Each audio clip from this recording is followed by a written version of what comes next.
welcome to the program, and tell us Thank you very much. something about Falmouth Heights. Well, if we're talking, I think I'm talking a little bit about the ballpark, the great park that was set up in 1870. Falmouth, the Heights as a summer resort was really starting to be put together, and over the next 3 years, the 6 gentlemen from Worcester, Massachusetts acquired all of the properties and zoned it on their own zoning map. Very tight restrictions, decided where the parks would all go. So they had it was the first planned unit development in the history of Massachusetts. So it ran in those years, and it evolved as the years went by. But that particular year set up everything. Every single park throughout the system, the whole Falmouth Heights, were all part of the grand design. And when you walk through Falmouth Heights, you can take a look at that and admire it. And the largest parcel of all was what we call the ball field. And that has been used for all sorts of things, everything from a boys and girls campground with tents and religious training, had political events. Herbert Hoover had a fundraiser in there on that with 2,000 people. It had all kind of uses, but even in the 1870s, baseball was an attraction. So in my contact, I don't go back to 1870, although I'm wondering how I look like I might go back to 1870. But it was taken over. The developers of Falmouth Heights did so in such a way that you would always have an area that could be used for spectacular events. And baseball was one of those for them, and it was for myself as I grew up as a youngster. 10, 11 years old, there were teams from Falmouth Heights, teams from Falmouth, and we would either ride our bikes from Falmouth to Falmouth Heights, or we would, if we were lucky, had a nickel, we could go on Palmer's bus station, which was on Walker Street, and for a nickel you could ride to the ball field. And that's how we went back and forth. But Belvedere Plains had a team, Falmouth Heights had a team, and we all played on the Heights ball field. And I remember most of my youth traveling to that ball field, and I went back as years went by to play on it as the Cape Cod League, which was already, and had been going on since, I guess there were baseball in the Heights since the 1870s. But the Falmouth All-Stars, a lot of the local people that you would know, Willard Boyden, who was principal of the East Falmouth Elementary School, was the coach for the Falmouth All-Stars in the old original Cape Cod League, with great players like Butsy Jonas, if you remember Butsy Jonas, or Rosh Pyers, just outstanding athletes who competed in the league. There was a team from the military reservation that had great stars, the young professionals who had been drafted who played in the Cape League. Mass Maritime had a team, Mashpee had a team, Barnstable, went all the way down to Eastham in Baseball League. So we were the Falmouth Falcons, so we were the second team from Falmouth playing on the Falmouth Heights ball field. So many of the names that I'm familiar with, I just happened to be talking to Billy Swift, who's doing another tape for you folks, who played left field for our team in that league and could tell you the same stories of Cape League baseball 3 days a week, and we just lived for it. As soon as somebody was old enough to have a driver's license, we were on the road.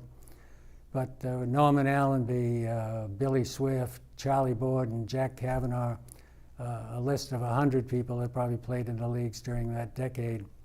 But the ball field was always there for the folks who needed. By deed, it had to be available and accessible for every property owner. And that was the mandate by the original planners who founded. They were the Land and Wharf Company, and they dictated everything, rezoned it, much like our zoning maps of today, only with very carefully placed parks. All of those parks in Falmouth Heights were turned over to the town of Falmouth for $1. So the ball field and all of the parks throughout Falmouth Heights were deeded over to the town of Falmouth for posterity, and I think that was a great thing to have been done. But the ball fields themselves, everybody has a story about games on the Falmouth Heights ball field and practices on the ball field. And I go down periodically and I'll see youngsters playing up front, not from the pitching rubber, but playing from 20 feet earlier in, underhand maybe a little bit, but playing on the big field. Or watching seniors play softball on the field. It's always a ball field. It hasn't changed in 100 years. The desire to have events out there are just, I guess it's instinctive. You have a big field and you're going to play a game. So that was my part of the baseball year. The Cape Cod League for several years. My brother Bob and I would be there, Charles Robb, Billy Swift, who is, as I mentioned, just has another taping for you. But very memories, a great deal of memories altogether. But were the games organized? Today we have organized baseball for young people, but yours seem to be rather pick-up games whenever you could get the groups to get together. That's the big difference. There was no Little League or Babe Ruth League, and what we would do is organize teams in our region as Belvedere Plains or Falmouth Heights or East Falmouth or North Falmouth, and we would use the Heights as our ball field. So we made up our own teams with our own bats and our own balls, and we coached them within ourselves. It was just youth baseball, a lot of fun, but no organization. And there was you never really won or lost, you just played the game. So it wasn't too competitive? It was very competitive. The team from the base had probably 4 minor league AA ball players. Our star pitcher for the Falcons had played AA for the Red Sox. So no, the competition was good. The leagues now are outstanding collegians waiting to be drafted. Our league had professionals, former professionals, college stars, high school stars. It was a very competitive league. I'm sure that some of you looked up to the stars. Oh, absolutely, absolutely. When you came up to bat as a late teenager and you had a former AA minor league pitcher going against you, you were in awe. You were definitely in awe. And a lot of ball players, the older Jack Kavanaugh had played Navy baseball. So the league was fast. Rosh Pyres, as I mentioned, probably one of the fine. When the Negro leagues were the only place that a non-white could play. And Rosh Pyres was a triple sport athlete, magnificent. By any stretch of the imagination, would have been a high minor leaguer, probably a major leaguer, given the opportunity. And when you faced Rosh Pyres in a game, you knew you were going to whiff 3 times. So that was before blacks were big in baseball. I'm talking about the 40s. The 40s, yes. 40s and 50s. And do you remember some of our own Falmouth boys who went on to become professionals? Well, Russie Robbins was in my high school class. He became a lieutenant in the fire department here. Russie was a 3-sport athlete in Falmouth High School. The Boston Braves, before they moved to Milwaukee, gave him a minor league contract. And Russ went down to Florida to play for a minor league team. He broke his leg, as I recall, early on in his career and came back to Falmouth and did not continue. But Russie was a real prospect, probably the finest prospect that I saw in my years. You had mentioned the fact that the land was given. It seems that there were a lot of wealthy summer residents who bought property and were quite generous with the corporation that bought from Worcester, the 6 gentlemen, businessmen, people, were civic-minded, and they understood the responsibility they had. They zoned it. We would be pleased with the zoning. It's equivalent to what we have today. It was all residential, but the parks had to be in these spots here. But the big changeover was when they had sold out all of their real estate. They wanted to make sure that the parks remained under care, and so everything was deeded, as I mentioned earlier, to the town. Were they retiring, these gentlemen? The 6 people, they were in the business to make money. They made a fortune. They bought up all of the Heights. You think of Falmouth Heights as a land mass with no property owner except one. And so it was rezoned, and they sold every single piece of property that was to be there and allowed it to be. There's a building on the water that we now know as the casino. An equivalent building to the casino has been there for 100 years. So the Heights then was the ball field, but how about the rest of the Heights? Did we have the kinds of restaurants and... No, they came later. They came later. What you had was a really elegant summer resort, and people from everywhere that could travel that distance would go to Falmouth Heights, and that was their desire, to establish the most elegant summer resort. And as I think I mentioned in my early mentionings, it had been around since the 1600s when the Queen of the Narragansetts summered in Falmouth Heights. I see. So Falmouth then was the watering hole for the rich and famous. I would say Rose Kennedy actually lived on the heights overlooking the ballpark as a summer person. John Kennedy's mother. Really? Yes. They were, what was it about Falmouth? I suppose it wasn't very crowded at that time. The population was very small. Well, by comparative, I don't know what the high school classes are today, but our classes were 50s and 60s. A little different. So there was space.